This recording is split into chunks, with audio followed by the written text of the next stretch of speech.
Cold as ice. Trade talks between Canada and the United States sound like they're going nowhere. This is Now You Know. I'm Rob Snow. The top news stories and conversations that matter to you. This is Now You Know with Rob Snow on News Radio. He said. With trade talks hitting a snag and U.S. President Donald Trump again raising tariffs on Canada, both Trump and Carney are in Asia, but not far from each other's minds. Mark Carney just wrapped up a visit to Kuala Lumpur, Malaysia, where he was attending the ASEAN Summit of Southeast Asian nations. And he took some time for the news media on all the recent events about Donald Trump's higher tariffs and Trump's anger at an Ontario government TV commercial that uses the words of Ronald Reagan. After that ad first aired, Trump canceled all trade talks and later announced higher tariffs on Canada. Prime Minister Carney was asked if he has any plans to continue to try and get a deal with Trump. Look, we stand ready to sit down with the United States, myself with the President, my colleagues with their colleagues, when the U.S. is ready to sit down. We had made considerable progress on a supplement to the trading relationship that we had, considerable progress in the areas of steel, aluminum, and energy, associated areas as well. And as I just said, we're ready to sit down when they are ready to do that. If they're not ready to do that, as those comments indicate, then we were always going to do these things, to be clear. We're going to first and foremost build our economy, build it with generational investments, and you will see that not just the scale of the ambition, but the speed with which we put that into effect in the budget on November 4th. The comment the Prime Minister is referring to is a comment from President Trump while he was taking questions from news reporters on Air Force One. Sir, what's your view on what Canada needs to do to get things back on track? Well, Canada lied. I mean, what they did was terrible. They made up a fake statement by President Reagan. Reagan was a big supporter of tariffs when needed. And we need tariffs for national security, and they totally turned it around because they're getting hurt by tariffs and we're gaining by tariffs. They've used tariffs on us when we had different presidents very successfully, and they've taken a lot of money out of our country, and now we're taking it all back. And so they went out and they made a fake commercial. The Reagan Foundation went crazy when they saw it because it was, the opposite. It was the opposite of what Ronald Reagan liked tariffs, and when necessary, he would use tariffs. We're in very good shape with that, but they took a commercial saying the exact opposite, Canada, and so I'm very disappointed in Canada. They lied. I mean, it was a fraud what they did. Really, I don't think there's much they can do. I just assume leave it the way it is. If you leave it the way it is, it's very good for us. Will you meet with Prime Minister Carney during this trip? I don't have any intention of it, no. The commercial that has Trump so upset was from the Ontario government, led by Premier Doug Ford. Here again is part of that commercial. High tariffs inevitably lead to retaliation by foreign countries and the triggering of fierce trade wars. Then the worst happens. Markets shrink and collapse, businesses and industries shut down, and millions of people lose their jobs. Throughout the world, there's a growing realization that the way to prosperity for all nations is rejecting protectionist legislation and promoting fair and free competition. America's jobs and growth are at stake. That commercial aired during the World Series games in the United States. The Ontario government announced it has stopped airing the ad as of today. Prime Minister Carney was asked for his opinion on the commercial and whether he was mad at Doug Ford's decision to air it in the first place. Look, I'd say the following, which is that in any complicated, high-stakes negotiation, you can get unexpected twists and turns, and you have to keep your cool during those situations. It doesn't pay to be upset. Emotions don't carry you very far. And We had made progress to repeat, and we stand by the progress that had been made. The Government of Canada does, and we are ready when appropriate to pick that up. And I'll just re-emphasize that it is the responsibility of the Government of Canada to have these negotiations. And others will have opinions, and others welcome free advice, unsolicited advice. But according to some members of the Trump administration, it's not just Ontario's TV commercial that is frustrating Donald Trump. It's other things as well. Kevin Hassett is one of Donald Trump's top economic advisors. I think the frustration has built up over time. I've been involved in some of these negotiations, and the Canadians have been very difficult to negotiate with. And you look at all the countries around the world that we've made deals with, and the fact that we're now negotiating with Mexico separately reveals that it's not just about one ad, that there's frustration that's built up. I guess the lack of flexibility and, also I would guess that leftover behaviors from like the Trudeau folks that can be very frustrating for people who are negotiating. And speaking on NBC's Meet the Press this weekend, United States Treasury Secretary Scott Bessent called the Ontario ad psyops. This is a kind of propaganda against U.S. citizens. It's psyops. Why would the government of Ontario? I'm told that they have spent or were planning to spend up to $75 million on these ads to come across the U.S. border. So what was the purpose of that other than to sway public opinion? And, it's some kind of propaganda that the Premier of Ontario unilaterally launched. Will the 10% tariffs apply to all Canadian goods, Mr. Secretary? Kristen, I've been traveling since this unfortunate event happened. I know that the ad's been taken down. So, we'll have to see. But I just think it was terrible judgment by this Premier, who has a bit of a reputation for being a hothead. As for Prime Minister Carney, having just wrapped up his trip to Malaysia, he is now in Singapore. I'm Rob Snow. This is Now You Know. This is News Radio.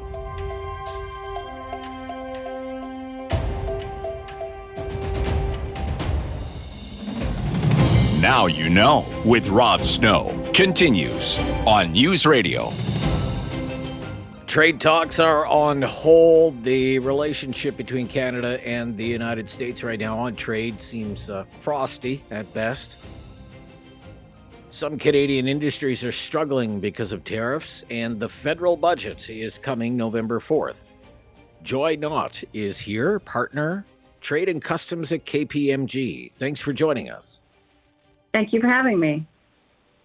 When you heard that the trade talks between Canada and the United States broke down, what was your reaction to that news?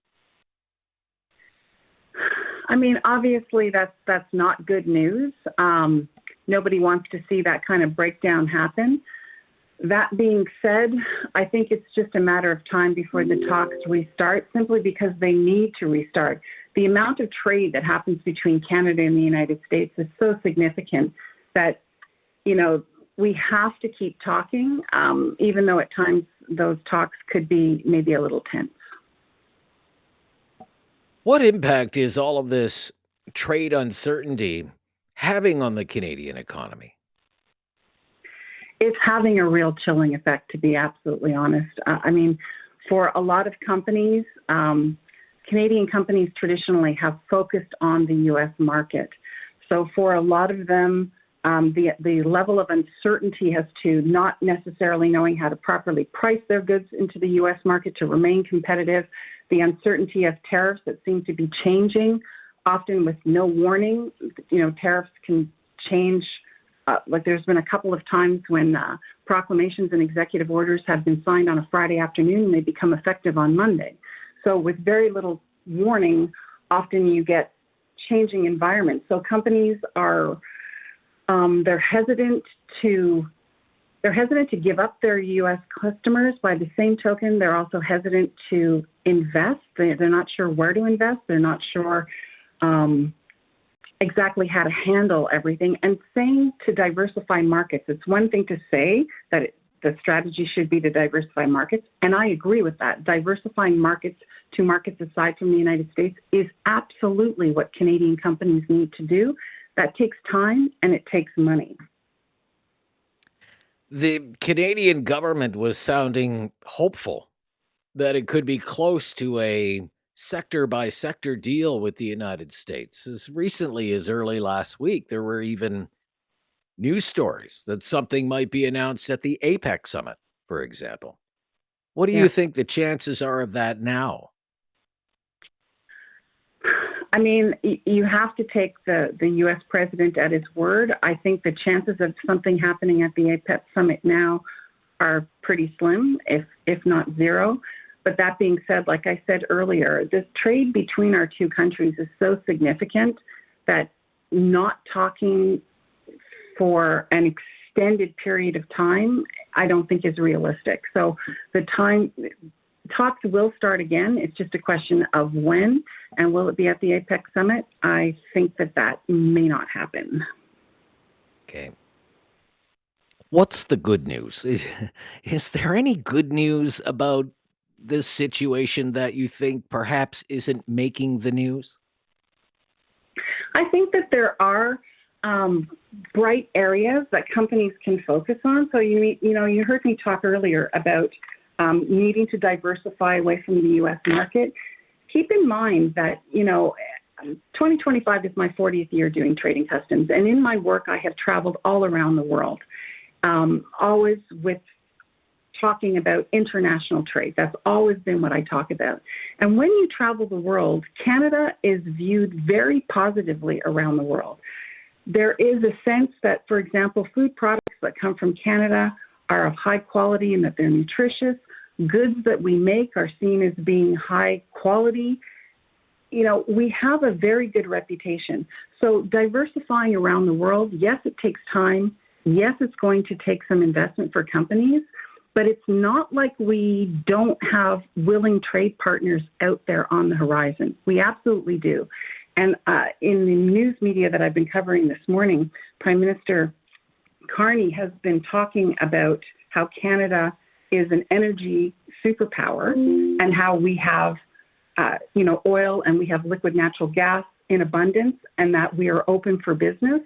I think that there are opportunities for Canada overall as a country to start doing business maybe differently than we have in the past, but we have willing trade partners out there. And how do you expect the trade and tariff impact to be reflected in the upcoming federal budget? Well, it's interesting because, we just recently surveyed about 501 senior business leaders here in Canada, and about 80% of them acknowledge that their business is struggling because of the tariffs, and 92% of them, so a huge number of them, said that they want the Canadian government to help them to actually access those markets, to provide support to them while they're doing things like, for example, retooling or re-engineering their products for new markets, to help to support them during that time period. So that could be anything from, a streamlined and simplified tax regime in Canada, which makes us more competitive overall compared to other countries, as well as direct support, whether that be at the federal level or at the provincial level.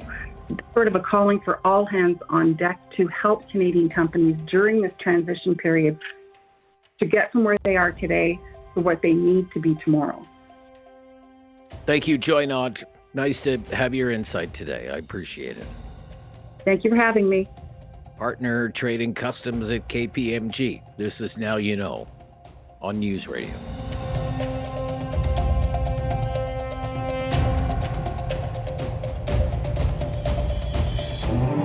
There is no question Rob won't get answered. Now You Know with Rob Snow continues on News Radio. The Toronto Blue Jays are in Los Angeles now. They arrived yesterday. They're getting ready for tonight's Game 3 of the World Series. Against the LA Dodgers, the best-of-7 series tied at a game each. The Dodgers tied things up on Saturday with a 5-1 win. The Jays are going with Mad Max tonight. Max Scherzer will be on the mound for Toronto, and he says he's rested and ready to go. Yeah, in terms of rest, it was really about getting fully healthy, getting over all the little ailments I had so that I could be getting through the ball again and throwing the ball as well as I can. And so, yeah, I used that time in the division series to get fully healthy, and it felt like that benefited me. Ready to go out there and compete in Game 3. In terms of anytime you have a chance to watch what's going on, you can always learn something. You just watch the game, and you can see how everybody's playing the game on both sides of the ball, us, them, everybody. So it's so much fun to watch.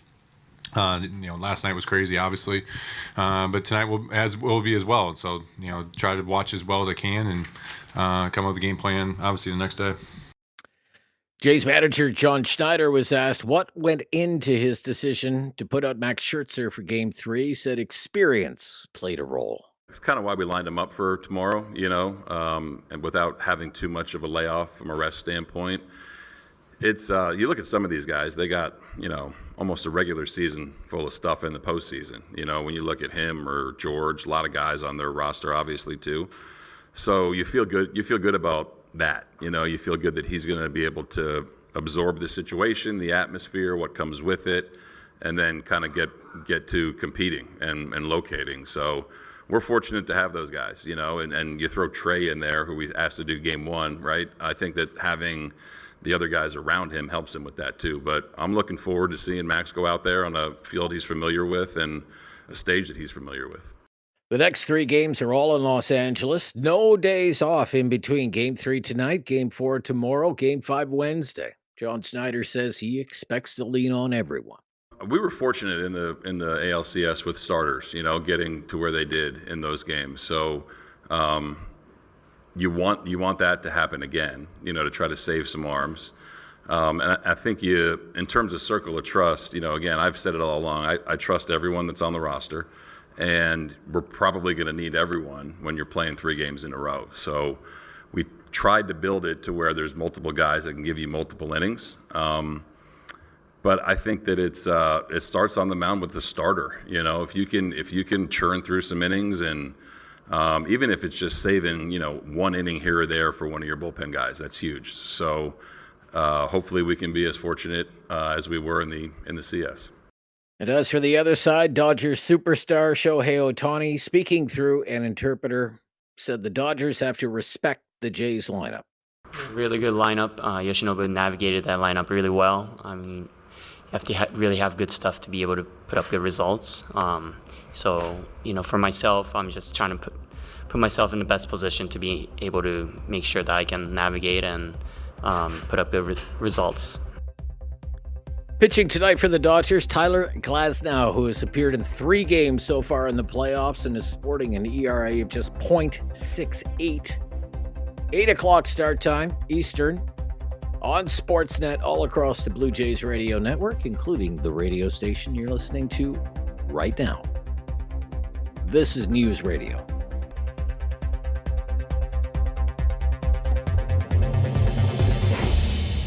It's time for our Monday Newsday political panel. Geoff Turner is with us, Vice President at Bluesky Strategy Group. Hi, Geoff. Hey, Rob. Great to hear from you, along with Matthew Dube, Vice President at Proof Strategies. Hello, Matthew. Good to hear Rob. from you. How are you? I'm very good.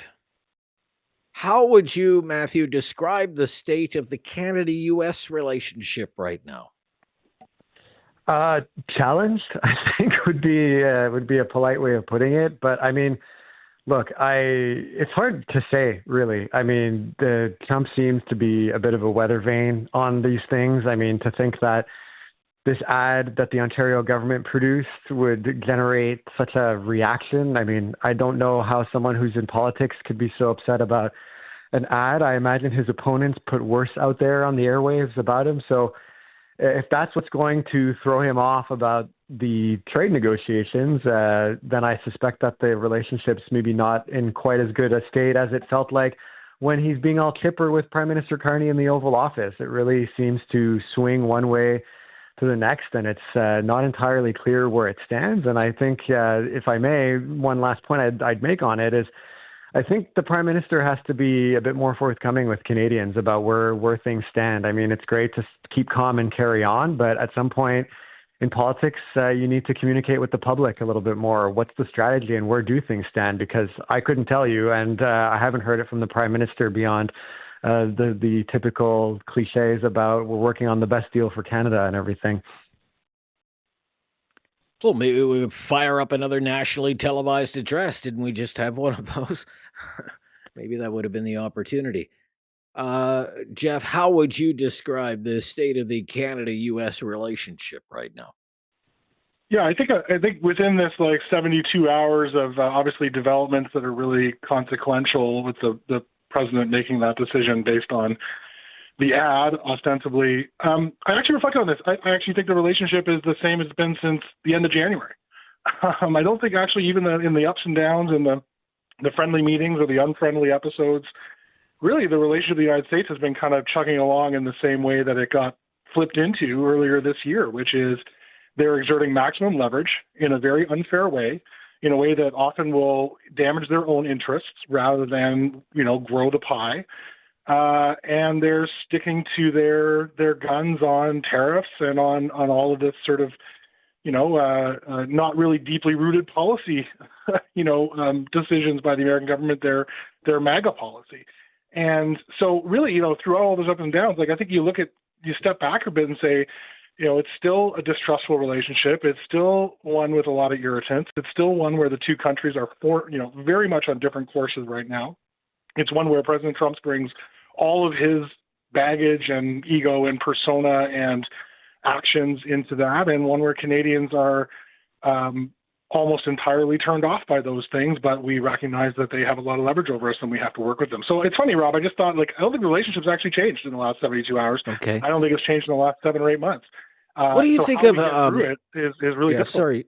Sorry, Geoff. What do you think of Matthew's point that the Prime Minister has to offer Canadians some clarity on where things stand? I think that's the kind of, so while the relationship hasn't changed, I think, our understanding of where we're going next, I think is definitely ripe for that kind of moment. And I think many people, not everyone, has been giving the Prime Minister a lot of leeway. We definitely know that Trump, case in point for this weekend, can react on a very personal level, very unpredictably. So you have to kind of walk on eggshells around the guy all the time. But if this isn't going anywhere, then we do need to get a bit more real. I think the Prime Minister was trying to telegraph the difficult days are ahead of us in that speech last week, around the budget, but also just around these things starting to actually come home to roost with the U.S.-Canada trade relationship. So like a lot of good Canadians, I had a strong reaction. It was pull out all the stops, hit them back with everything we got. Let's show them we're playing for real. But cooler heads have been prevailing, and that's probably a good thing. But how long are we going for that? Although, Rob, I'll just maybe opening up another can of worms and I'll stop. Really moving towards the CUSMA, the new NAFTA renegotiations next year. I think that's what this is all really about. Some interim trade deal won't be meaningful unless it's actually what the new CUSMA is going to be, or whether we know CUSMA is going to be going forward. And right now, I'm worried that the U.S. is just getting ready to blow up the whole darn thing. Okay. Who do you think Canadians will blame for the state of this relationship? Will they blame Mark Carney? He's the Prime Minister. The elbows up Prime Minister. This unique set of circumstances made him the Prime Minister because Canadians put their trust in him. Or will it all be about Donald Trump because he's the one who's blowing it up? What do you think, Matthew? Well, I think there's a point to be made that there's a certain amount of latitude, quite a bit of it, in fact, as was just mentioned, that's been accorded to Prime Minister Carney because everyone understands that Trump is volatile, you can't control him, he's unpredictable, all these things that we say about him. And so that's fine, and you get a bit of a grace period, but there does come a point where, as I said, where there needs to be a little more forthright if you will, about where things stand. I appreciate, these vague notions that those tough times are ahead and all that, but we haven't seen the budget. We don't know what the implication is there. And we frankly don't really know what the Prime Minister's strategy is vis-a-vis the U.S. I mean, he's gone to these meetings in the Oval Office where things have been cordial, seemingly have gone well with however low that bar may be under these current circumstances. But it doesn't give us any more clarity as to what's actually being done, what's on the table, what's going to happen. And look, I wasn't born yesterday. I appreciate that in negotiations, you can't show your whole hand publicly. It's one of the challenges when you're in politics and also negotiating these types of things is that you're accountable to the public, but you can't always tell them everything. But, I do think people are going to start getting concerned. And as we've said, it feels almost like every week on your show, as we say, many of us, it's when there's no results, the patience starts to run out. Okay. I'll get you to weigh in on that, Geoff, but I'll have to wait until we come back. We'll also talk a little bit more about Premier Ford's decision to run that ad and then pull that ad. David Eby in British Columbia, Premier BC, plans to be running anti-Trump ads in the United States. I'd like your take on that as well. When we come back, this is News Radio. No question goes unasked or unanswered. Now You Know with Rob Snow returns on News Radio. Here with our Monday Newsday political panelists, Matthew Dube, Vice President, Proof Strategies, Geoff Turner, Vice President, Bluesky Strategy Group. Just on an assignment of blame, Geoff, who are Canadians going to blame for this relationship being so frosty right now? I think, Donald Trump squarely. I think if we had a normal president, unlike Donald Trump, we wouldn't really be. We'd have our baseline issues. We'd have our baseline problems. So, Donald Trump has just been such a disruptive force. So I don't think Canadians are going to blame Mark Carney for what Donald Trump does. They'll certainly hold him to account for the way he says he's going to interact with the president. And that's some of the friction we're starting to see build up in terms of the elbows up or down question. But I don't think anybody thinks that this cause. I think if Mark Carney went to Washington with a George Bush or a Joe Biden and accidentally blew up the bilateral relationship, that would be their fault. But Donald Trump's just so unpredictable and so hell bent on changing everything that's where all this is coming from.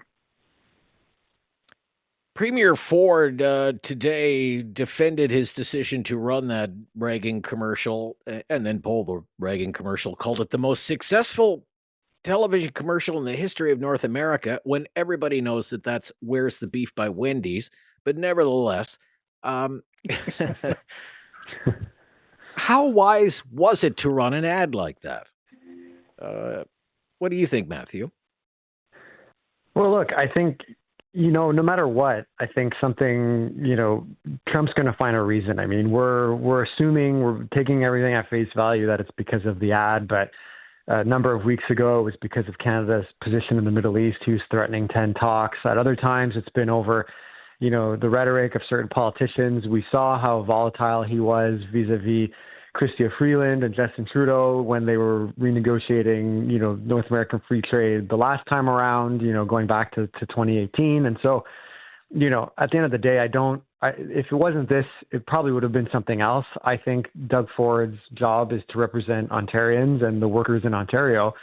And I think that's what they want. It's not for nothing that, two New Democratic premiers are kind of joining the chorus in their own ways. Wab Kinew offered his support to Premier Ford on Friday. And as you mentioned a moment ago, David Eby in BC plans on launching government ads from that coast as well. So, I think that there are many workers who are worried about their jobs if they haven't lost them already under these circumstances. And they did vote for Mark Carney to have elbows up, and absent a combative federal government, there is a void there to fill. And I understand people who say, oh, it's just feel good. It doesn't actually accomplish anything. I think it accomplished a heck of a lot, because I don't think Americans have seen Reagan clips on tariffs to that extent probably since he was president. So it does send a strong message to the public.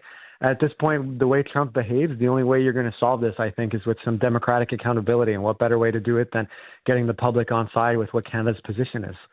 Okay, on the ads, Geoff, Premier Ford's decision to run the ad, he defends it, and Premier Eby going ahead and running anti-Trump ads. Just how wise is all of this? Well, it's nothing new. I mean, we've been doing this since the beginning, and earlier this year, there's been billboards with similar things. So it's not like this just came out of the blue, and it's the first time anybody ever said something about tariffs in the United States from the government of Canada or a province. I think the why here, really Canada has two avenues of leverage on the United States. One is for us to go to some kind of maximum pain where we're getting into potash and oil and uranium and electricity and all the things that we can cause, immediate pain. But I think what we took a wise judgment on earlier in the year is like all of that pain would still probably not be enough. And then the pain sent back our way would probably be too much for us to really pursue that as a way of resolving the issue or getting them to move off of their position. The second piece of leverage, though, is what I think Donald Trump just showed us that he's vulnerable to, is his own voting base, his own people learning that everything he says is not some miracle economic formula. And that, the patron saint, the absolute patron saint of republicanism, Ronald Reagan, said something and not doctored and not all that stuff that they tried to come up with. Exactly what he said is what was presented. That was completely counter to Trump economics, and they feel vulnerable with that. I think, for the love of God, the Democrats, who don't seem to be taking much good advice from anybody, should take a cue from this, and they should be out there every day. If they think the tariff one was good, there's a beautiful speech from Ronald Reagan on the power and strength of immigration and how new entrants to America are what make America great. And it would absolutely cause the White House to melt down in a puddle of goo if you played that on TV during the World Series too. And so I think what this showed us is, hey, he showed us his soft underbelly. And they've got midterms coming up, and he when you punch back harder because he's actually worried about this strategy. So I think, whether it did some damage to us, sure, but it also showed you where his weak points are. Okay. When we come back, some quick comments on whether there really will be an election about the budget. And this week will mark the 30th anniversary of the Quebec referendum of 1995. Where were you when? When we come back on News Radio. Critical thinking is not dead. Now you know with Rob Snow. Returns on News Radio.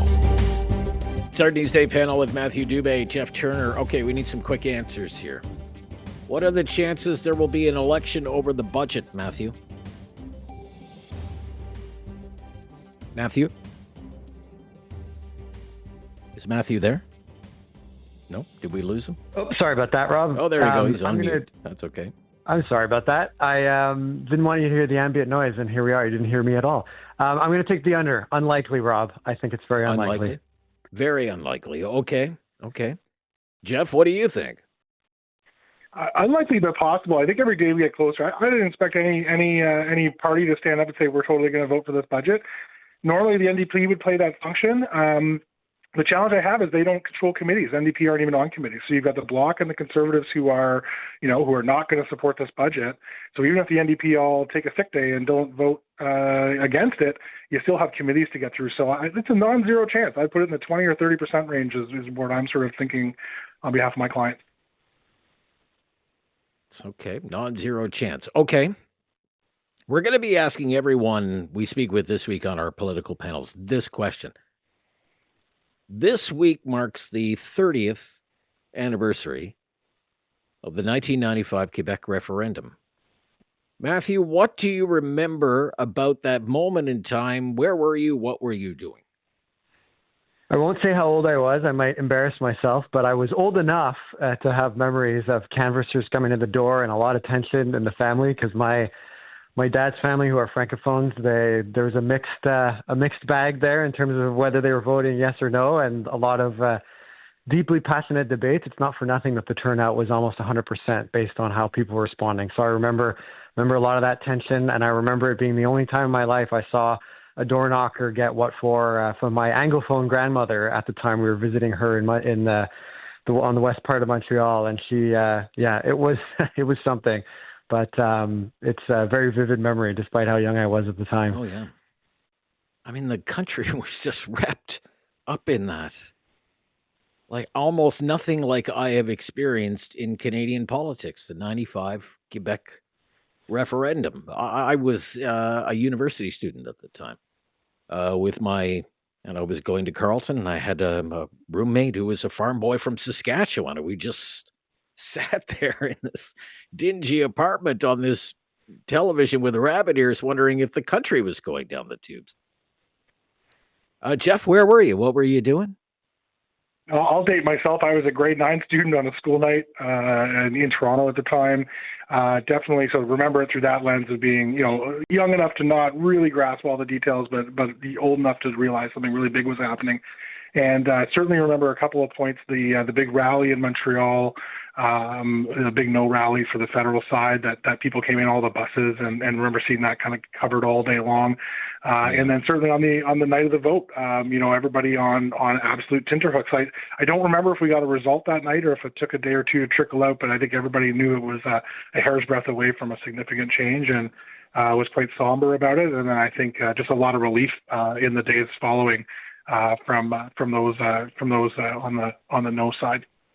Yeah. Are we going to go through that again, Matthew? What do you think? Another referendum in Quebec?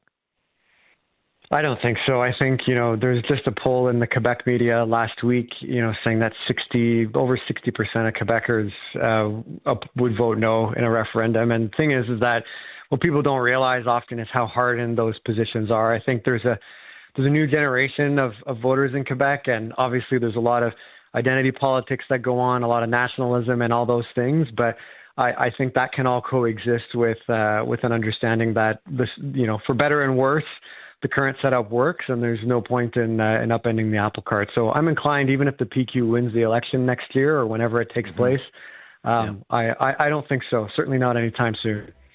Okay, that's good to hear. Thank you, everyone. Great to hear from you. Sorry to date you. Thanks, Rob. Great to We'll go speak here. soon. Yeah, I'm the old timer here, I guess. We'll be right back with Talkback, first one of the week. Talkback coming right after the news here on News Radio.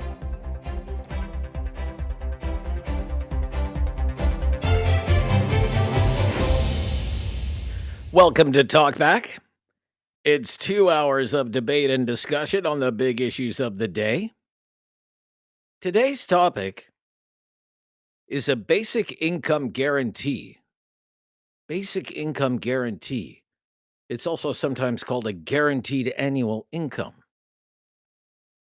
It's an idea that's been around for a long time, and we want to know simply whether you support the idea or not. That is our question of the day. Do you support or oppose the idea of every Canadian having a basic income guaranteed? Yes or no? Why or why not? 1-833-668-2577. 1-833-668-2577. That's our call-in line. It's been debated in the past in this country. It's even been tried from time to time in a few places. Lots of studies have been done about it. What we want to know is, do you think it's a good idea or a bad idea? Is it something worth looking at, worth exploring, worth implementing? Or do you think, as some do, it would be basically money for nothing and would zap Canadians of their work ethic? Because one of the frequent fears about having a program like a basic income guarantee is that some people wouldn't work. They would instead just rely on whatever money is available from the basic income. Where do you stand on this? What side do you come down on? There are a few reasons, a few news stories, actually, that we sparked our interest in this topic today. One of them is a news story out of Toronto. And it's not just in Toronto. Okay. But a news story out of Toronto is about the Toronto Daily Bread Food Bank and the North York Harvest Food Bank. It's a report called Who's Hungry? And food banks across Toronto say they had 4 million visits in the last year, and that visits to food banks are up 340% in the last 5 years. 340% increase in the last 5 years, visits to food banks. Well, we don't have other reports from other parts of the country like that report. It's probably a safe bet that Toronto is not alone in experiencing this increase in food bank usage. It's probably an issue all across southern Ontario and in Atlantic Canada and in Alberta. The Toronto report pins the blame on sky-high housing costs in that city, and that's certainly an issue that we've heard about in other parts of the country. Housing costs have most certainly been on the rise in Calgary, for example, while Halifax is fast becoming one of the most expensive housing markets in the country. And because housing is so expensive, it means there's less and less money to spend on food. And so more and more are having to rely on food banks. The Toronto report says 25% of people turning to food banks are spending 100% of their income on housing. 100% of their income is spent just trying to stay housed. There's another report. It's from the public opinion research firm Abacus Data. And it says research now shows that for most Canadians right now, their primary focus is basic needs. It's about, quote, trying to make ends meet and keep families steady.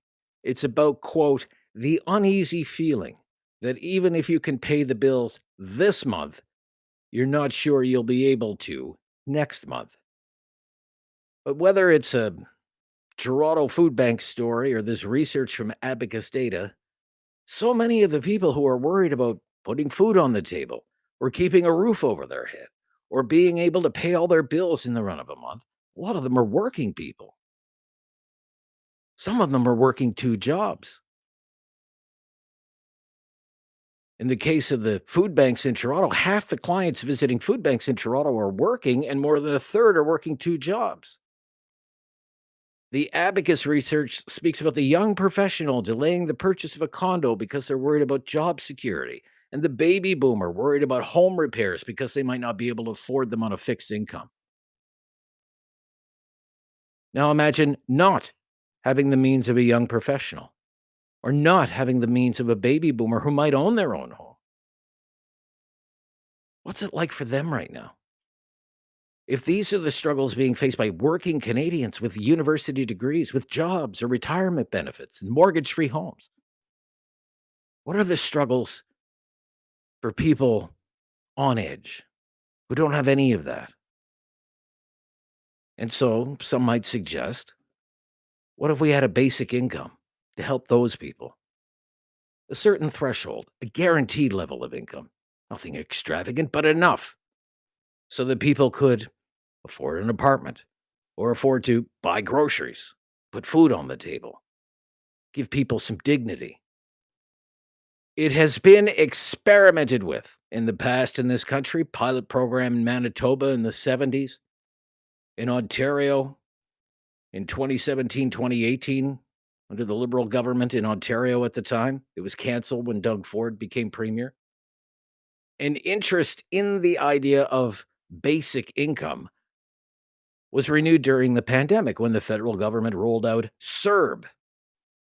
And just about everyone in Canada, as long as they worked in the year prior, could qualify for CERB, $2,000 a month. Nobody's going to get rich off of $2,000 a month. For millions of Canadians at the time, that was a lifeline. And the thinking was, if we could do it then, why can't we do it now? Give us a call. Offer an opinion on the idea of basic income, a basic income guarantee.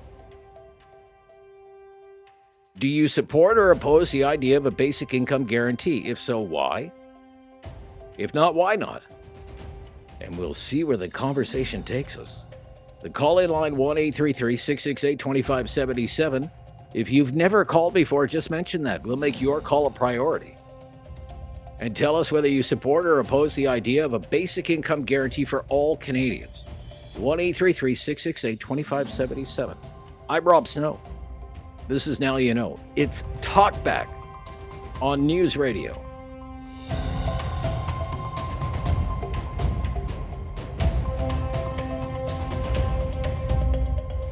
Have something on your mind you want everyone to know? Call now. Hello. 1-833-668-2577. It's Talkback on Now You Know with Rob Snow. Our topic today is the basic income guarantee or guaranteed annual income. What do you think of an idea like that? Do you support or oppose the idea of a basic income guarantee? If so, why? If not, why not? Tim up first on Talkback this week. Tim's in Halifax. Hi, Tim. Hi, Rob. Hi, Tim. I'm of the opinion that it won't work. Start looking at programs such as like welfare, or you brought up the CERB. There was massive amounts of fraud, people claiming it illegitimately during that time period. But Trudeau was even quoted saying, "We'll worry about that stuff after." And then there's the problem of who's paying for it. If we're having so many problems, maybe we need to look at the policies of the government, and they're driving up food, cost of living, mass immigration. I've never seen, and you will have people. I know someone personally that is on disability and said to me, "Oh, I'm getting X amount of money from the government every month. Why would I bother?" Right. And I've seen that do countless times. I grew up in a low-income home where my mother was on welfare and my dad was on disability. 2 out of 3 of us are non-productive. It just doesn't work. And then you can bring up the argument, people talk about minimum wage. Raising minimum wage raises the cost of all the other commodities. Isn't this going to do the same thing? Okay, I would just point out there's kind of a government efficiency argument to this. If I told you that the government was already spending close to, just at the federal level of government, close to $60 billion a year on 75 programs that are supposed to help alleviate poverty, wouldn't you think that there must be a better way to do that? Well, for one thing, how many billions are we sending overseas when we're not taking care of our own citizens and our own health care? Not really the answer. Not really the answer. No, but I'm just saying 75 different programs. Okay, 75 different programs just at one level of government. Now you're in Halifax. The Nova Scotia government has programs, welfare programs, disability programs. I bet you the city of Halifax has programs to help low-income people in Halifax, right? So look at what was it? The EBT, is it what they had done in the States? Like the food stamps. People became reliant on that, and they weren't spending it on the appropriate things. Wherever you have a system, immigration, whatever it is, you have people taking advantage of it. Okay, you think people will take advantage of it. I got you, Tim, and you don't think it'll work, and you do have concerns about work ethic. I appreciate all those opinions. To Dallas in Cambridge, Ontario. Dallas, what do you think, Dallas? Yes, sir. How are you doing today? Very good. Yep. What's your opinion? Well, I can be opinionated about such things. A guaranteed income, I don't know how you would approach that, quite frankly. I go out the door every day and I come home every day after my day's work, and I'm a 61-year-old man, and I've been doing it for years. But at the end of the day, it's not a terrible thing. There is multiple social programs out there of which people rely on and all the rest of it. I just don't know how you would really implement it to be effective, if you understand what I'm saying. Sure. Well, the way it's been primarily proposed in the past is you would pick a number and you would go with it. And whether that number is 25,000 or 30,000 or whatever that number, maybe it's lower than that. And it would be basically the idea, well, Canada is a wealthy country, and as a wealthy country, we feel that this number, whatever that number is, every Canadian should be guaranteed at least that. And you would adjust the income tax rules based on that. Right. And, well, I had the idea back when I was 16, which was clearly multiple years ago, because I'm 61 now. I said back then that every child that was born should be handed $1 million. and it gets put into an account. Now, mind you, don't get me wrong here. Mind you, what they were spending at the time on all these social programs and such, compared to the amount of children that are being born across the Dominion of Canada, it would have been cheaper. And right. Okay. So I'm just trying to nail you down. Would you say, yes, I'm in favor of it, or no, I'm not? Well, because I want to keep track here. Yes, I am. I am. Okay. 100%. Okay. But it needs to be guideline. Guideline. Somebody has to make sure that the money's going to the right spot. Gotcha. Thank you for your call, and we're off and running on Monday's Talkback with a basic income guarantee. Where do you stand on a program idea like that? Basic income guarantee, guaranteed annual income. Yay or nay on Talkback on News Radio.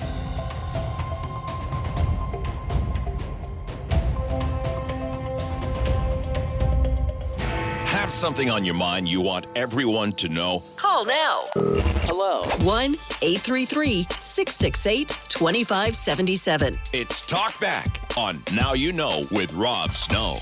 Do you support or oppose the idea of a basic income guarantee? That's our question for Talkback today. John in Calgary. Hello, John.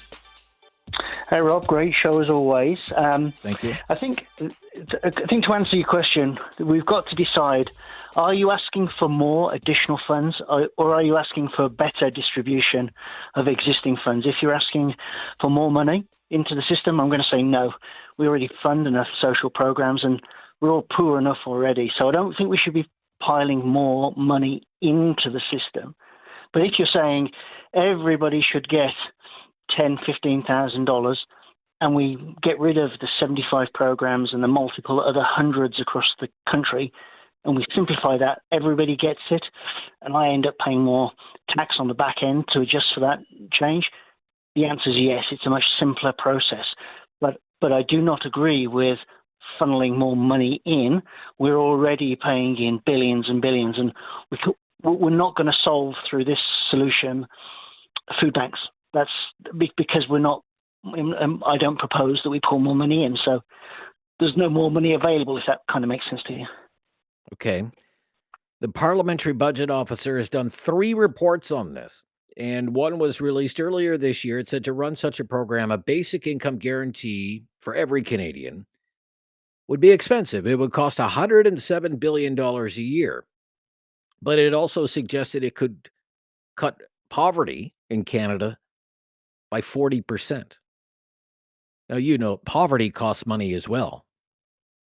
Low-income people use the healthcare system more, would use mental health care system more, would go to hospitals more often.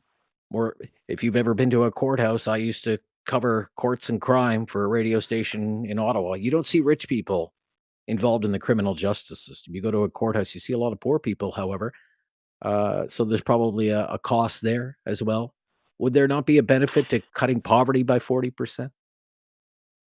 Well, of course, the answer is yes, but I don't think it's going to be solved simply in this way, because to pull that proportion of the population out of poverty, Rob, would cost so much that there isn't the funds available. We'd bankrupt everybody else. Can we simplify the system? And let's make it easy. Everybody that submits a tax return, the CRA know who you are. They've got your banking details. I don't believe it's going to cost anywhere near that to pay everybody on January the 1st, $20,000 and be done with it. And then on the back end, because I don't benefit from it, I pay more tax. But I don't agree, Rob, to pushing more money into the system, but I do think it could be more efficiently managed. Gotcha, John. Thank you. Up next, Sean in Cochrane. Hi, Sean. What's your opinion on a basic income guarantee? Hello. Hi, Sean. What's your opinion, Sean? All right. I've never called before, but I appreciate your the call. guaranteed income thing holds a special spot with me. Now, when you're a senior, you get guaranteed income supplement, you get CPP, OAS, all this stuff, right? Yes. I read a lot about seniors who are living under the poverty line. Why not make the basic income guarantee for seniors? Well, it's been argued in the past that the basic income already exists for seniors through the programs that Doesn't you've exist mentioned. for me. The Canada Now, Pension here's the Plan, thing. Old Age Security, Guaranteed Income Supplement is for the lowest income seniors. Yeah, now, right? my wife and I both work in the oil patch, so it's not Okay. a concern of mine. But what Right. my concern is all the things I'm hearing about seniors living month to month under the poverty line. Okay. Well, You know, seniors could be and- included in a national basic income program, could they not? We're up. Our topic today is basic income guarantee or guaranteed annual income. And we're asking, what do you think of an idea like that? Support or oppose? Pat is in Kitchener. Hello, Pat. Hi, Pat. No, I don't think we have Pat. Let's try Amanda then in Calgary. Hello, Amanda. Oh, Hi, I lost Amanda. you. Oh, Is there that you are. you, Amanda? Yeah, hi there. Yeah, it is. Yeah. Thanks for taking my call. Hey, do we know how much we pay in for all those other social programs as a combined? Is that number out there? For the, what I said, 75 programs just at the federal level? Yeah. Yeah, $57 billion. Okay. So, I mean, I'm okay doing the basic income with conditions. If we were to get rid of all those other programs and streamline it into a basic income, then I'd be okay with that. I mean, you wouldn't include CPP or UIC, obviously. Those are programs that people have been paying into off their paychecks for sometimes years and years. So, but, and it's got to have some conditions, I guess, with it, right? Like we can't just, carte blanche the program. I think people need to be looking for work if they're employable and, all those other good things that come with it. I don't think it's going to get a lot of support if people have to pay more taxes on it, though. I think people are taxed out. Right. So for example, if I could just, because you asked the questions, the PBO, Parliamentary Budget Officer, has been digging into this since 2018. So for the last 7 years. And as I said, the most recent report came out in February of 2025, and it said it would cost $107 billion, but suggested there would be a 40% reduction in the number of Canadians living in poverty. But it also made the recommendations and noted all the things that the federal government could perhaps do away with, because there would be a basic income, which is, to your point, tax credits, for example, that have been designed and introduced in the name of fighting poverty. And the PBO made the case, well, if there was a basic income program, you wouldn't need all of these tax credits because a lot of them, if not all of them, could be eliminated. And that would help offset the cost of actually rolling out a basic income program. You could get rid of basic personal amount, Canada caregiver amount, disability tax credit, Canada workers benefit, disability supplements, GST credit. That's just at the federal level. Run those programs, right. Sure. So imagine if Alberta didn't need to run its social welfare programs, right? Nova Scotia has a home heating assistance rebate. Ontario has a low-income workers tax credit. All of those programs could be wound down. And think of the administration it takes. With programs comes it would save a lot of money. Government workers, right? Right.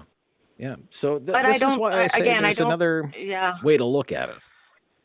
Yeah, I don't think it's, again, I come back to one of your callers earlier. I mean, we all know that CERB was, there was a lot of fraud in there and a lot of government just throwing up their arms going, wow, that was, a shame that happened, but we're not going to do anything about it. And that fried a lot of people, right? So it's got to be, if you're going to run that program, you got to tighten it up and have it administered properly. So Yeah, but imagine if yeah, you were somebody who was, say, collecting social assistance who maybe worked a few hours here and there, and you were trying to get by on less than $10,000 in the run of a year, which is what we expect some Canadians to live on in the year 2025 if they're on social Yeah, assistance. can't be Could done. you live on $8,700 a year, for example? $8,700 a year? Imagine how better off that person would be if they went from making $8,700 a year to making $24,000. Yeah, for sure. Again, you got to look at all the numbers and the administration costs of running all those programs and then doing away with them. And Right. yeah, I'm all for supporting it, but again, people are taxed out. People are taxed Yeah, out sure. in this country, so it So can't. the footnote is, cost if it comes with a rationalization of all of these other programs, then maybe it's worth exploring. For sure, I would agree with Gotcha. that. Yeah. All right, Amanda, thank you. Let's go. Let's try and reconnect with Pat in Kitchener, Ontario, please. Pat. Hi, Pat. Hey, can you hear it? Yeah, hi. Can you hear me? Yeah, I hear you Oh, just okay, fine. Great. What's Great. your So opinion? I would Pat? say, I would say generally speaking, if you're replacing all programs with a UBI, then I would be more in favor of it. But what I don't like about it is that it's unconditional, it's ongoing, and it's for everyone. So there's no real incentive measure for anyone. Whereas like an employment insurance scheme is conditional. It's meant to be temporary, and it's meant to incentivize you to get back to work. And so I like the incentive measures around the EI.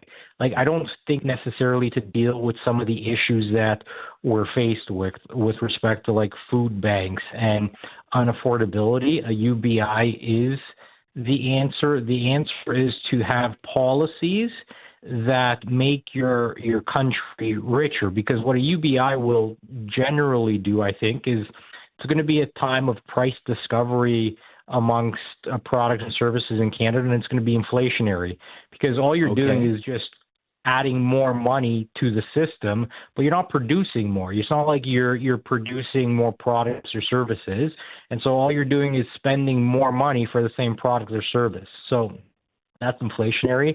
I think the answer here is to, again, pass policies that make your country richer. And it just seems like Canadians are voting for politicians that don't necessarily pass those policies, because, again, it seems like Canadians generally think that we're in a climate emergency, and so they're going to vote for politicians that pass policies to deal with that.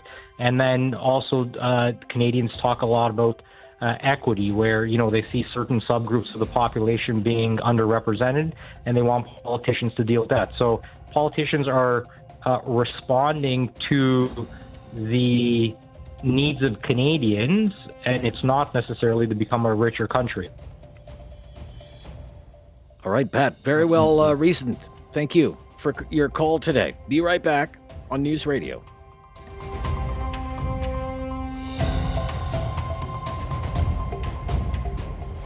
Have something on your mind you want everyone to know? Call now. Hello. 1-833-668-2577. It's Talkback on Now You Know with Rob Snow. Do you support or oppose the idea of a basic income guarantee?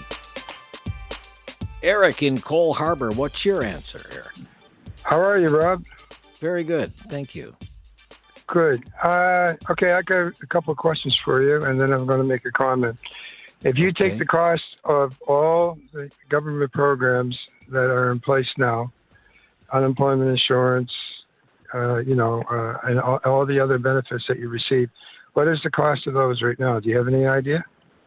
I don't know the total cost, because you would have to break it down by federal, provincial, municipal. But again, I come back to this, and this is the Parliamentary Budget Officer's figure in a recent report, $57 billion spread across 77 programs just at the federal level. Okay, no, it's $57 billion. So if they tighten that up and gave the money to people that actually need it. Now, the second question I have for you, Rob, is if you're making, say, $20,000 a year now, which is not enough to be able to afford an apartment, and a lot of people that are living in tents are making between 15 and 20,000 a year. Now, if they're, for example, you mentioned $24,000 as UBC, so would they be would that would increase their income to say $45,000 a year? Is that how that would work? Well, I suppose that would depend on what kind of income right now. So a single person who's collecting social insurance, I don't know, or social assistance, pardon me, I don't know what it is in Nova Scotia, but in Ontario, we expect that person to live on about $8,600 a year. What we would call welfare. That's not my question. My question is, Okay. if you're making $20,000 a year, Yeah. and then the UBC comes in and they'll say it's 24, does that make your income 44,000? No, it would make Right, your and if income 24,000. So Right, in, okay. in So that you case, think let's people- say do I you went to actually work think every, people- let's say I went to work every day and at the end of the year I made $20,000, right? But the UBI or whatever you want to call it is 24,000. Then I gather, as it would be designed, you could design it like this. You would get a credit to bump you up to the UBI rate of 24,000.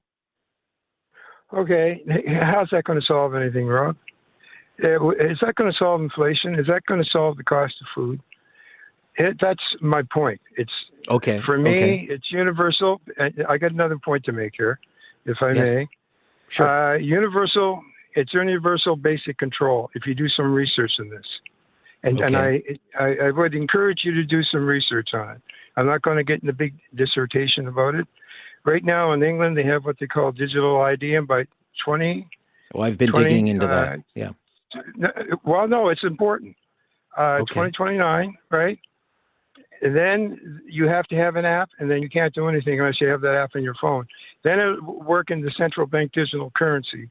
When you have that, and then you're beholden to the government, you'll have to take that ID, whether you want to or not. We might be forced into it. Then they have total control over your money, and you can't live on $24,000 a year. Take the people that are making right now 20 to 30,000, bump them up to 40,000, where they can live off it, and you'll save a lot of money. If the programs are $57 billion right now, they tighten them up. That's a hell of a lot better than $110 billion, where they have total control over your finances. And thank you for your time, Rob. Thank you, Eric. Okay. Yeah. Yeah. Digital ID, that keeps coming up, even in the context of something like this. Linda in Southern Alberta. Linda, what's your opinion on a basic income program? Well, I'm not in favor of it the way it was presented. Okay. I just think that if, like you're saying, like if you're working and you make X and the government bumps you up to Y or whatever, which would be the standard, I think that would work better. But my biggest problem is I think we need to target the rents, the costs that are making everything so high, because you're not going to guarantee that if the government bumps you up, that these guys who have these buildings and everything are going to say, well, we're just going to keep raising our rents and stuff. Sure. So you're chasing around and Chasing around. our but tail. Yeah. Right. Yeah. Exactly. This is what Pat's point was in Kitchener. He thinks it would just be inflationary. Right. Everything, the price of everything would go up. Yes. And I don't know that the government's really good at managing our money, because the Auditor General always shows no kidding. all these mistakes and stuff. So it's like, oh yes, no, I don't think. Yeah, that's my opinion anyway. Right. Plus to Eric's point, and maybe I misinterpreted, but let's say somebody is hardworking and they're only making $20,000 at the end of the year, but they can make $24,000 because that's the basic income. Why work at all? Yeah, right? and that's, why work that's at the all? problem, right? Yeah, so what? that's Yeah, a problem. and I mean, you're just degrading people. Degrading As people. far as I'm Okay. concerned. Okay. Increasing dependency on the government, Linda? Yes. Do you think? Yes. Yes. I Okay. think. All right. Thank you. All right. Be right back with more of your calls. Basic income guarantee is our topic today. Share your thoughts, please. This is News Radio. Have something on your mind you want everyone to know? Call now. Hello. 1-833-668-2577. It's Talkback on Now You Know with Rob Snow. Again, our topic today is basic income guarantee, MINCOME, guaranteed annual income. It's been called lots of things over the years. What do you think of an idea like that? Support? Oppose? Why not? 1-833-668-2577. Gordon is up next. Gordon's in Halifax. Hello, Gordon. Hey, Rob. How are you? Very good, Gordon. Thank you for calling. What's your opinion? I support it, but with conditions. Like, Sure. they should put rent caps on. And I think that it shouldn't be free. I think that if they top up your salary to a certain amount, that you should have to work back to the city for, minimum wage to restore that money back to where it came from. And, whether it's cleaning highways or painting parks or maintaining government buildings or whatever, I just don't think that it should be handed to them. I think that I believe that they're entitled to it, but it shouldn't be a freebie. And I believe that way that it would reduce crime and, it would reduce poverty and the government would get their money back. So everybody wins. Okay. So you would support as well rent control. You said rent caps, like rent control. Yeah, well, would have to be in place, the rent's way out of whack, right? I mean, nobody can afford it, and giving people money to support their income isn't going to help rent if they don't put caps on the rent, because landlords are just drying us. They're sucking us dry, right? I'm doing okay. I own a little place. Right. I own a little home, right? But I have so many friends that just can't make their rent. Right. So therefore they're bringing in roommates and they have extra people staying at their house and it's just overcrowded. It's unsanitary and they don't have a job. So if you're going to supplement someone's income, then make them work for it. Right. And I just don't believe it should be free. I just don't believe it should be free. That in the past has been called workfare. It was very controversial, making people work for whatever government stipend they get. Well, there's so many things that they can do. They're always crying that they got no money for this. The government's saying, I got no money for that. We have no money for that. And when you think of everybody's mental health, their children being hungry, them being hungry, and so they're going out and they're stealing things and causing more crime. All that stuff is going to lower. When someone's got enough money in his pocket and he's hungry, he's not going to go to the superstore and steal food if he's got money to buy food. Very good. So I think their mental health, their well-being, the health of their family, the crime rate going down, and I believe that would work. But still, it has to be in conjunction with rent control and price controls on certain things and gas controls. I mean, you can give somebody all kinds of money, but if they still can't live, they still can't live. So it has to be managed. Okay. Thank you. I keep circling back to this report because, the PBO, and this is nonpartisan, just works for Parliament. The top number cruncher came out with a report in February that if you did go in this direction and rationalized a lot of the other programs and ran a basic income guaranteed type program, there's the potential there to cut poverty in this country by 40%. He didn't say how much that would save the country, but you mentioned it, law and order, criminal justice, health, mental health care. There's a cost to poverty. Of course there's a cost to poverty. Let's pick it up in the next hour and kick it around for another hour. The merits or drawbacks of a program like this, a basic income guarantee or a guaranteed annual income. Right after the news on News Radio. Welcome to hour number 2 of Talkback. We have been having a spirited discussion around the merits and drawbacks of something called the basic income guarantee or guaranteed annual income, and asking if you support or oppose the idea. If so, why? If not, why? 1-833-668-2577. Let's go to Eleanor up next. Hi, Eleanor. What's your opinion, Eleanor? Hi. Well, I'm like Linda. I think it should just go to a maximum. My question for you is, right now the federal government is talking about bringing down OAS for senior citizens. And if this is going to affect like the spending for the federal government, I know you've been giving figures, and I think you said it was 58 million or something like that. That would be additional. Then already the federal government wants to take away some of our OAS money. And my question is this just for Canadians up until they hit 20,000, or is this for also people who are immigrating here who are already involved in an immigration program that they're getting $5,000 a month for? Well, I guess it would be up to the crafters of the program whether it would be just Canadian citizens or anyone who works in Canada who files income tax in Canada. As for clawing back OAS, I don't believe that it's the government who is saying, well, we're going to have to claw back OAS. The government is, though, being lobbied by a specific organization called Generation Squeeze, which says it speaks on behalf of younger Canadians, that says too many quote unquote affluent seniors still qualify for OAS. And what that group would like to see is the clawback thresholds for OAS be lowered. That's what that's all about. Okay. Well, thank you very much for explaining that, because in all my working years, I never made 60,000.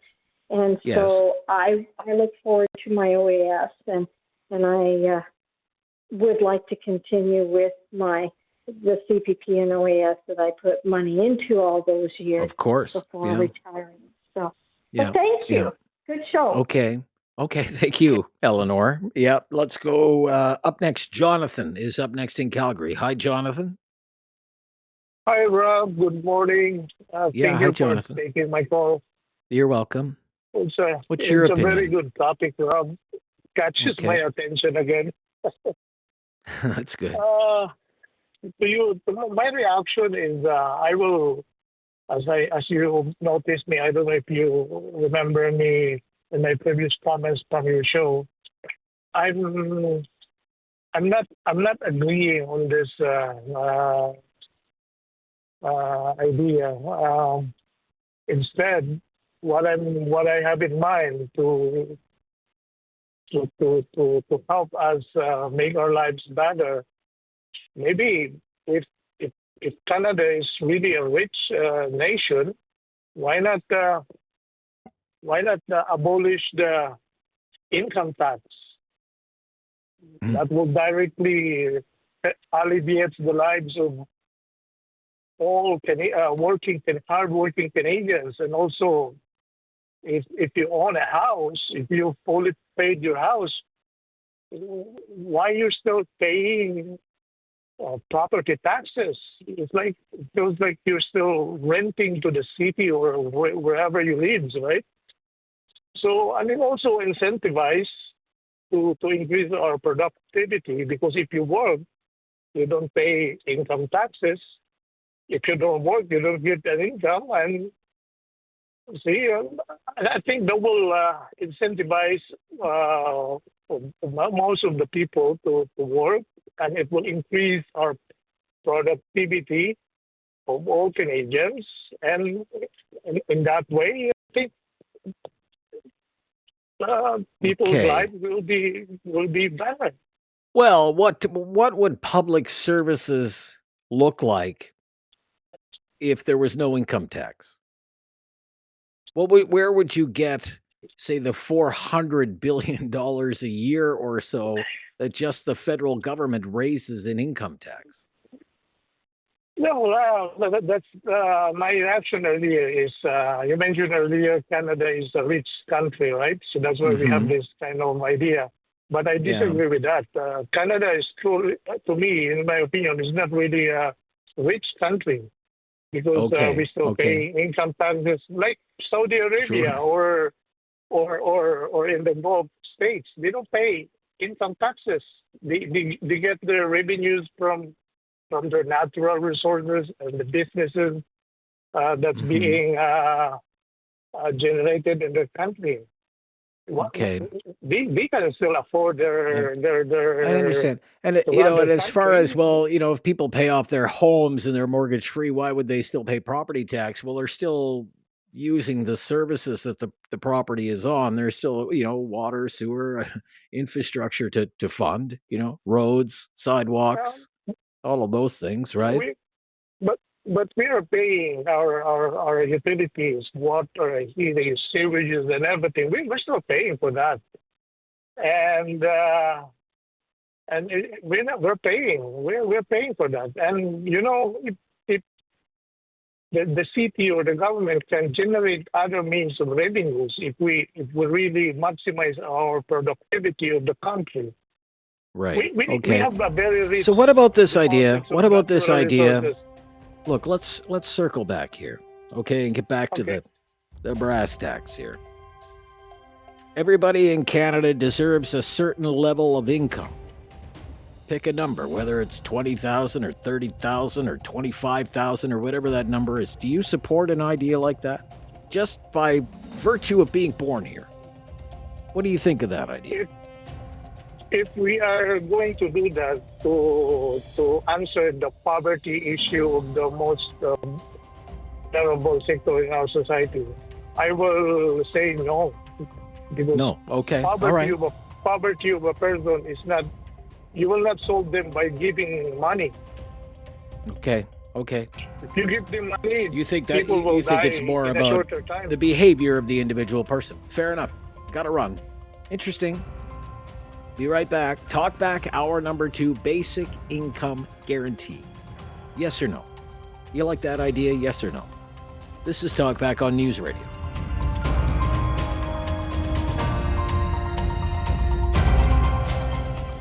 Have something on your mind you want everyone to know? Call now. Hello. 1-833-668-2577. It's Talkback on Now You Know with Rob Snow. Where do you stand on an idea like the basic income guarantee? Is that something you would be for or against? Abraham in Calgary. Abraham. Hi, Abraham. Abraham. Nope. Let's try Melissa then in Kitchener. Hello, Melissa. Hi, this is Melissa. Thank you for taking my call. You're welcome, Melissa. I have a question for the folks who are generally against this by saying that if someone was working for $20,000 a year, they could stop working and live on $24,000 a year. I'd like to ask them, how would they see themselves living on $24,000 a year? It's fair question. It's still virtually impossible. I know that I remember in Ontario a while ago when there was a trial of this, people who had been working at minimum or with disability, when they had the UBC, they were able to go back to school, they were able to start businesses, they were able to begin to better themselves and move on up. And that is one of the biggest advantages I see in doing this. Okay. I only use this $24,000 a year figure. I'm not saying that should be the number, but that was the CERB. If you were collecting CERB, remember that was $2,000 a month? Taxable. Absolutely. Right? We Taxable. need to have some sort of. Now, you mentioned, if I could, just so people are aware, you're in Kitchener, you're more familiar with it than maybe some of the other listeners are. When the Wynne Liberal government in Ontario, led by Premier Kathleen Wynne, did a pilot program, the levels for the basic income were for a single individual $17,000 a year and for a couple $24,000 a year, just so people are aware. Thank you for that clarification. I wasn't sure where the numbers came from, but I know that whatever they come up with, it will be low. And that the biggest difference is people will not be scrambling to keep track of the paperwork to get various different federal fundings, and they will be able to possibly stop some or all of their part-time work and able to get an education or to start a business. Okay. So you think it has some merit then? Absolutely, it does. Absolutely. Yeah, okay. Absolutely. Okay. You're in the minority opinion today, I think, Melissa, but I thank you for your call nonetheless. Abe is in Champion, Alberta. Hello, Abe. Hi, how are you?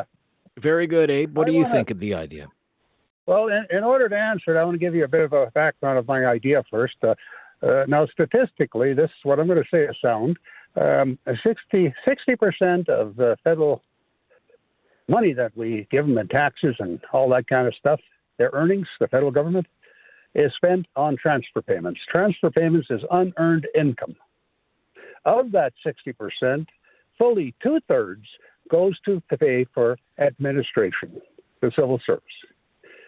You know, if they can find out a way to send that little bit of money that we're now giving actually to people in transfer payments without a civil service being involved, at least, you know, cut it down to a bare minimum, I'd be in favor of it.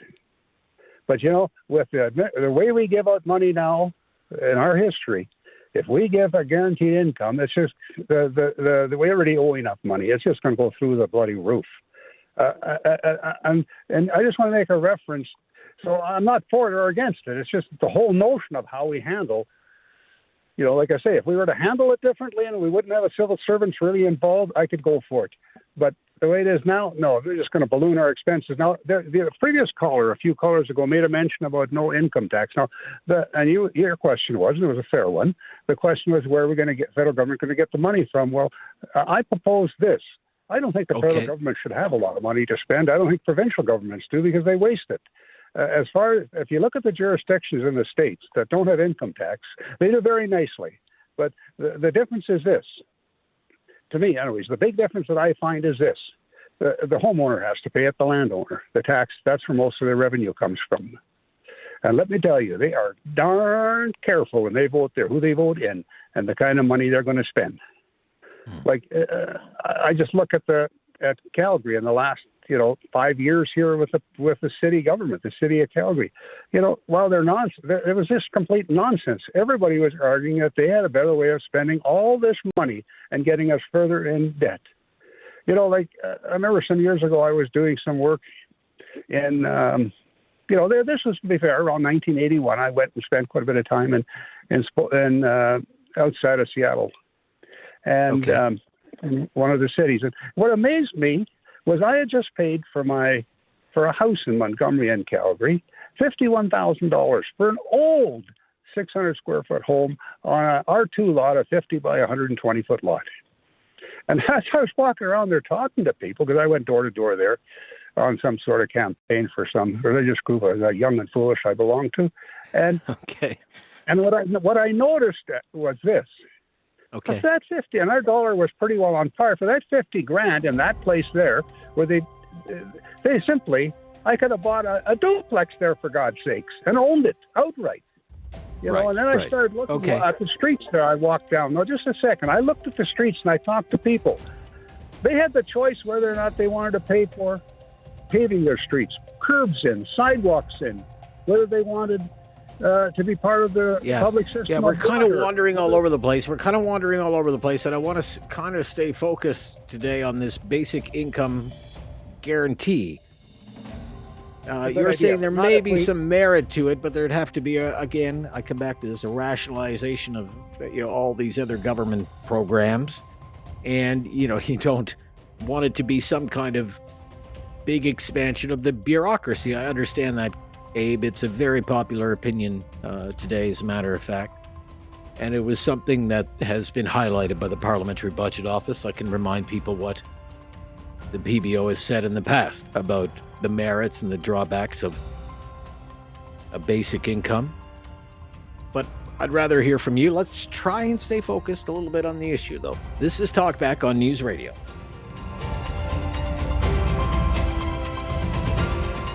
Have something on your mind you want everyone to know? Call now. Hello. 1-833-668-2577. It's Talkback on Now You Know with Rob Snow. Let's go to Hickey is up next on the merits, the drawbacks, whether he supports or opposes a basic income program. What do you think, Hickey, on this one? I think that a majority of our money that we earn goes to taxes. I think 53%. I think that if we had some sort of a program, that not only takes care of, the lower income, but also of our seniors, both in the same. I know it's a different topic, Rob, but, we need to be able to take care of these people and help them out, whether that be through income tax reduction, helping them buy a home, things like that. If we do things like this, I think it would help a lot, even with our housing. If someone had a basic income coming in, they could move to, the little towns in the middle of nowhere and, have a couple chickens and, or do a little bit of farming or do arts and crafts, whatever it is, and know that they're going to be okay no matter where they live. I think it would really help with housing, but the whole thing has to be funded through a reduction in income tax. Because, I hate to say it, but the orange guy down in the States, he started saying, well, we're not going to tax people on overtime. Oh, my God, that's the best thing I've ever heard. If you work extra time, you're not going to get taxed on that extra time out the yin-yang, so it actually makes it worthwhile working extra. Okay, very interesting, Hickey. Hickey is pretty much in favor of it. I was kind of surprised by that. Let's go to Rob. Is in Cambridge, Ontario. Hi, Rob. What's your opinion, Hey, Rob? good afternoon, Ray. Great topic. Good to hear from you. Thank you. Yeah, I hope for your you're doing kind okay. words. I'm Everything's in fine, for full support of it, and Full I'll support, tell you, okay. in my way that I'm doing, I'm on CPP disability. Gives roughly $16.24 a month. I don't get covered with prescription medications. Thank goodness my wife has a great income, and she has as well a good with prescription at her company, but she's retired. But then we're learning when she retires and she gets on her pensions, we get government income support, and they give us a deduction on our rent. And you know what? When you look at all these other perks like that are coming, if they'd make a basic income for seniors or people on disability, we would be able to contribute with all that without having those extra perks being put in. And we'd be able to contribute into the local economy and our country's economy. Okay. I think that's okay. Right. So I agree with it. But, it has to be across, it can't be all across the board. There's like certain ones, depending. But for low income people, I really support it, and I think it would be beneficial not only for the people on disability and seniors, but for the communities and the economies in local communities. Yeah, very good. Okay, thank you, Rob, in Cambridge, and thank you for the kind words. Right back at you. We'll be right back after the latest breaking news with more Talkback on News Radio. So our topic today, and it's been very busy today on this one, lots of opinions, basic income guarantee or guaranteed annual income. What do you think of that idea? Support, oppose the idea of a basic income guaranteed to every Canadian? 1-833-668-2577 to rural Alberta, which could be just about anywhere. Let's go to Rob. Hi, Rob. Hey, how are you today? Awesome program. Well, thank you. I would just like to say I'm 110% in favor of that. Basically, everybody's opinion depends on their situation. But years ago, here about 5, I had a stroke, and I was one of the lucky ones that went home. And live on a very small income. People don't realize until you're in a situation, and they can say, and everybody will have their opinion about somebody else, but it's not necessarily right. But I agree with it 110% that there should be a basic income, and I think it should be damn well high enough. And one suggestion is that on anybody's pension check, if they're pensioners, they should be receiving at least another $2,000 over and above if they get full pension, so that they can put money into circulation. Okay. And if they get it, they will be able to put money into circulation. So this was kind of Rob, the previous caller from Cambridge, Ontario. He thinks it would actually be good for the local community for example. If low-income people, you give low-income people more money, they're going to spend the money. It's not like they're going to, they're not opening brokerage accounts and buying stocks, right? They are spending the money. Yeah, yeah. And they'll put it back into circulation, just like I did when I sold my farm. And I don't have anything left of that, but at least I put it back into the economy.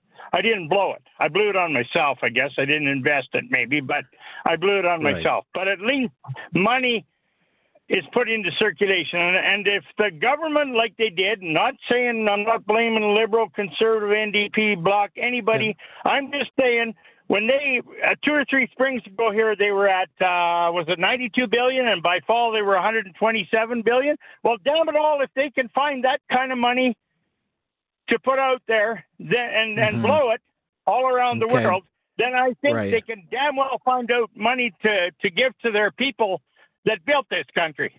Yeah, I want to circle back though to something else that you suggested, and the fact that it kind of depends on where people are, and some people will say, well,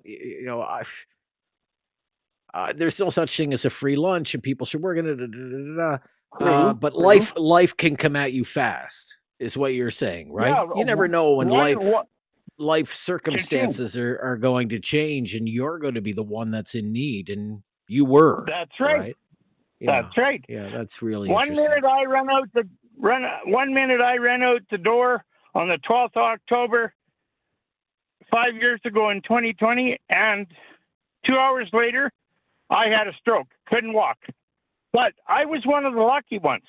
When I went to the university hospital to spend 6 days there, then I went over to Glenrose when they figured I might live, and I took therapy and whatever. But there's still some things that I have, but people always think they know what the next person has, but no, they don't.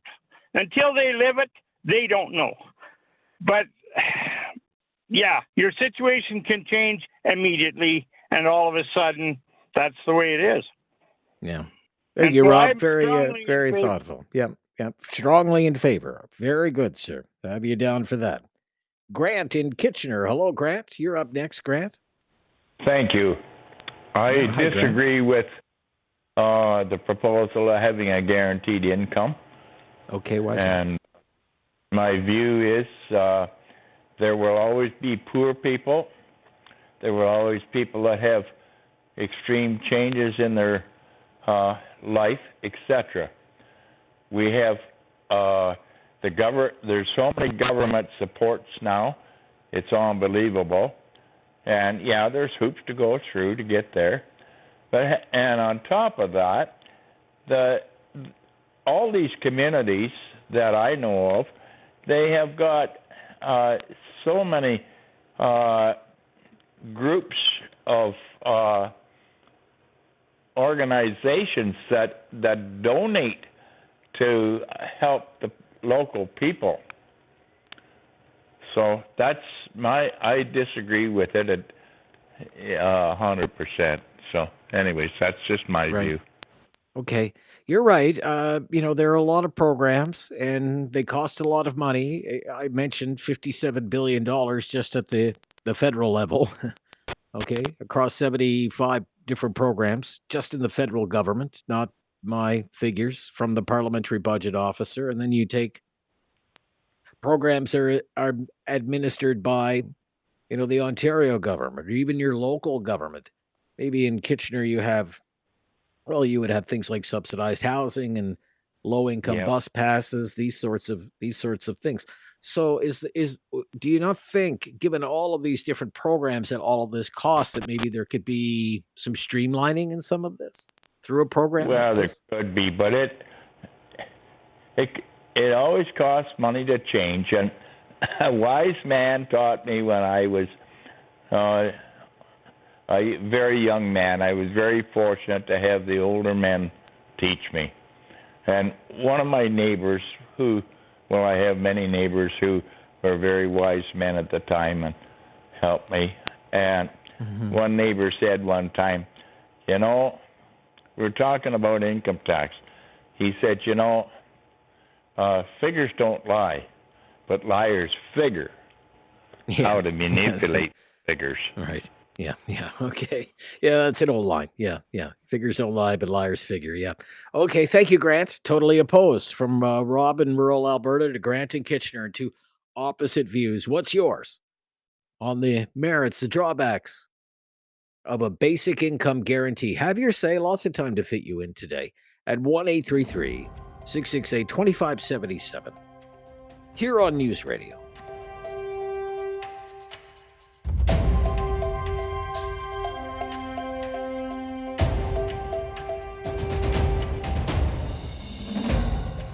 Have something on your mind you want everyone to know? Call now. Hello. 1-833-668-2577. It's Talkback on Now You Know with Rob Snow.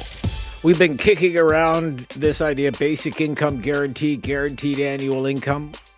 What do you think of that idea? Do you like it? Not so much. Opinion is quite varied today. Cliff is in Calgary. He's up next. Hello, Cliff. Hey, Rob. Hi, Cliff. Yeah, good to talk to you today. Interesting topic. Personally, I'm against that sort of thing. I feel that once we go down that slippery slope of giving everybody a basic guaranteed income, now the government has their claws in everybody or those who are collecting that money. So I just see too much government overreach when this happens, and then we start losing certain things because now they can dictate to you who's receiving this money. Okay. What? Give me an example about what you mean by that. I'm trying to figure out what you mean by that. You would be surrendering too much control to the government for your livelihood, for example. Yeah. Basically, that's it. I can't really, until we get to that point, I just see it that once we start giving up, the freedom of being able to go out and find a job, and that's the other thing too. I really think people they feel so much better when they can earn a living, even if it's a meager living. Right. Men particularly need to be able to go out and work and supply and provide for their families and for themselves, for that matter. And when you start taking that away, then you're going to find out you're going to have a lot of people that are just going to be sitting at home, playing on their video games, not being productive. It just rubs me the wrong way. And again, my personal opinion is that once we start going down that slippery slope, you're going to find the government's going to get their claws in a lot more. I can't give you an example, but that's just my thinking on that. Yeah. Okay. Yeah. Fair enough, Cliff. Thank you. Yeah. Let's go to Dave in Elmira, Ontario. Dave. Hi, Dave. Hey, Rob. Thanks for having me on. Yeah, you're welcome. What's your opinion? So you're talking UBI today. Yeah. I'm not inherently opposed to the concept. The big problem I see is whenever it's pitched to me, the way it's going to be funded is, we're going to get rid of all these other programs, these scholarships, these funds, these grants, and it's going to be simplified. But it's a trust issue. I don't trust the government to actually. You're talking about laying off thousands of bureaucrats, removing funding for all these little niche programs in order to fund this. So if that really was what would happen, that we're going to remove, 90% of government programs and direct it into just your UBI, your base level for everyone, simplify the tax code, simplify the funding structure. If that's really what it was, then maybe I could get behind it. But we all know when new programs are added, they just end up becoming more expenses on top of all the other things that we have. So it's a trust issue. I don't really believe that certainly our current government is capable of universally wiping away all these other programs in favor of this new UBI. The other major issue is I'm always told, Dave, this is just to cover your basic expenses. People will still want to work to do other things. But I'm a millennial, and a lot of my millennial friends, we live just to cover our basic expenses. And if my basic expenses are covered, heck, I can live pretty cheap, and I would travel, and I would do lots of other things with my spare time. So personally, for me, I need the motivation to get out of bed. As it is, I only work about 6 months of the year, and I do a lot of traveling. So if I didn't have to do that at all, and I have other ways to do my time. So those are my two concerns. As many people said, the personal motivation, people need that. It's empowering for you as a human. And the other one is just not trusting that the government would actually remove all those other programs and other funding options in order to fund this new system. Yeah. Okay. Thank you. Yeah. And that, certainly was the case in Ontario when they ran the pilot program for just about 2 years, 2017 to 2018, under the Kathleen Wynne government, which was at the time a very unpopular government. The Liberal Party across Dalton McGuinty and Kathleen Wynne had governed Ontario for about 15 years. So they were at the end of their political shelf life, and this was introduced because Kathleen Wynne was a big government liberal who really did believe, and nothing wrong with it, that government could be a force for good. And when this pilot program was rolled out, $17,000 for a single individual, $24,000 for a couple as a basic income, the premier was asked, well, what about all the other programs that the Ontario government has to help alleviate poverty? Are you doing away with any of those? Home heating bill assistance, low income bus passes, all of these other things that can help people with low income in Ontario. And her answer was no, which was really not the way UBI or a basic income guarantee was supposed to operate. It was supposed to be the program, not just one more program. Back with more of your calls, some closing thoughts on News Radio. Have something on your mind you want everyone to know? Call now. Hello. 1-833-668-2577. It's Talkback on Now You Know with Rob Snow. Among the most common concerns that I've heard over the years, whenever this debate starts up again about basic income, and we heard it today to a certain extent, it wasn't universally shared, but one of the concerns was it'll make people lazy. In Ontario, for example, when the Liberal government was running its pilot program, this was a common concern that was raised. There's no such thing as a free lunch. And there shouldn't be such a thing as a free lunch, and a basic income guarantee is basically a free lunch. And we don't want people to depend on the government, and we don't want to create a reason for people to be dependent on the government. We want people to work. We want people to be productive. We don't want to make people more comfortable because they can just rely on a monthly payment from the government to cover whatever their needs happen to be. Very, very common concern. For example, one of the news stories that went viral, this is many years ago, but it went viral to the point where I remember it all of these years later.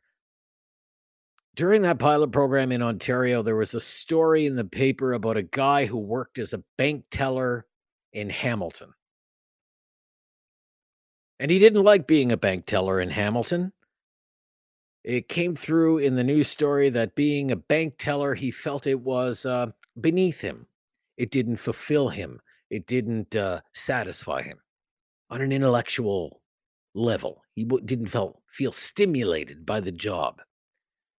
And he was one of the lucky people who managed to get a spot in this pilot program for this basic income that the Ontario government was running. And he quit his job.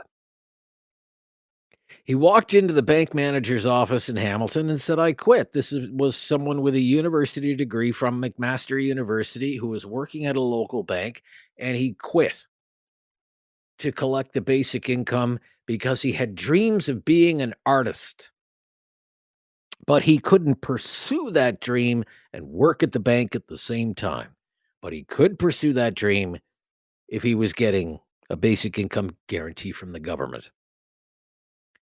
And I remember taking calls about that from people who said that person is the personification of why there should never be a basic income program. And his picture was in the paper, and he had a smiling face, and he was painting pictures of Mario Brothers at someone's business while he collected a monthly payment from the Ontario government. Painting pictures of Mario Brothers on the wall of the building because it was more intellectually fulfilling for him than working as a bank teller and getting a stipend from the government. I'm telling you, it rubbed people the wrong way because it wasn't a single mother who was trying to get ahead in life while raising 2 children and having a tough go of it. It was a young, able-bodied guy who had a job already and quit so he could be paid by the government and pursue his dream of being an artist. And people thought, how widespread would that be if we had a program like a basic income guarantee? The Bank of Canada says all the time we have a productivity crisis in this country. What if we paid people to stay home? Would it not make a dire situation even worse? Money for nothing. Money for nothing. Not the dominant opinion today, but certainly an opinion that was out there when it comes to that topic of a basic income guarantee. Thank you for all of your calls. Brand new topic tomorrow on News Radio